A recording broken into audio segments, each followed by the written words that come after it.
Hello दोस्तों, नमस्ते, प्रणाम। आप सभी लोग कैसे हैं? उम्मीद कर रही हूँ आप लोग स्वस्थ होंगे, मस्त होंगे, अच्छे से होंगे। दोस्तों, आप सभी के बीच मैं एक औसान मैया का गीत सुनाने जा रही हूँ और आप सभी को अच्छा लगे तो लाइक, सब्सक्राइब, कमेंट बॉक्स में कमेंट करके ज़रूर बताना दोस्तों, हमारी ये औसान मैया गीत कैसी है। आवयाव सानी मैया, आवयाव सानी मैया, हमरे अगनवा झोपड़िया हमरे ना, हो झोपड़िया हमरे ना। मैया हुई है तो हर पूजा नवा, झोपड़िया हमरे ना। हुई है मैया तो हर पूजा नवा, झोपड़िया हमरे ना। आवयाव सानी मैया, आवयाव सानी मैया, हमरे अगनवा झोपड़िया हमरे ना, हो झोपड़िया हमरे ना। हुई है तो होरा पूजा नवा, झोपड़िया हमरे ना। हुई है तो होरा पूजा नवा, झोपड़िया हमरे ना। लाल चुनरिया माई तो हो का बिछावली, लाल चुनरिया माई तो हो के बिछावली।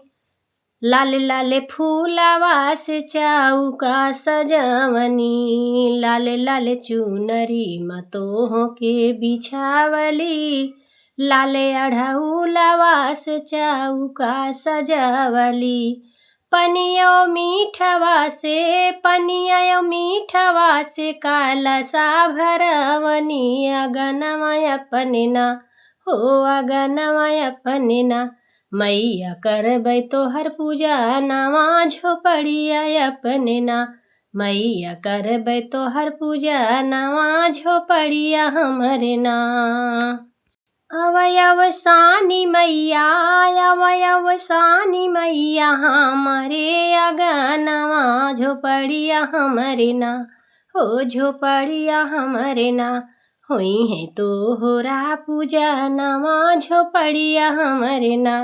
हुई है तो होरा पूजा नवा, झोपड़िया हमरे ना। लैया चना मीठवा से भोगवा लगाए, लैया चना मीठवा से भोगवा लगाए। सात सुहागिन माई को छवा भराए। लैया और चनवा से, लैया और चनवा से भोगवा लगवनी कि लैया और चनवा, लैया और चनवा के भोगवा लगवली कि अगनवा अपने ना, हो अगनवा अपने ना। सात सुहागिन हम बोलाए, अगनवा अपने ना। सात सुहागिन हम बोलाए, झोपड़िया अपने ना। आवयाव सानी मैया, आवयाव सानी मैया, हमरे अगनवा झोपड़िया अपने ना, हो झोपड़िया अपने ना।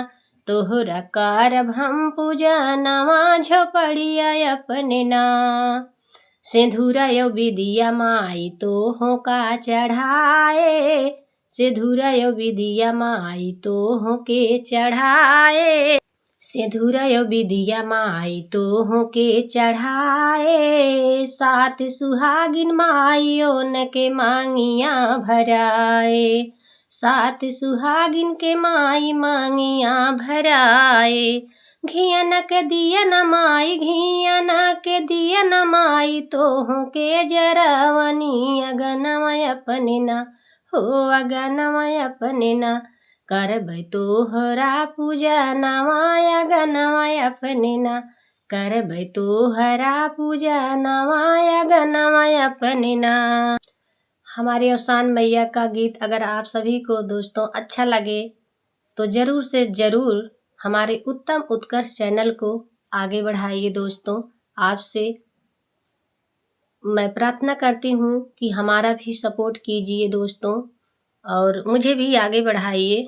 माँ औसान माँ की कृपा आप सभी के ऊपर बनी रहे। जय माता दी।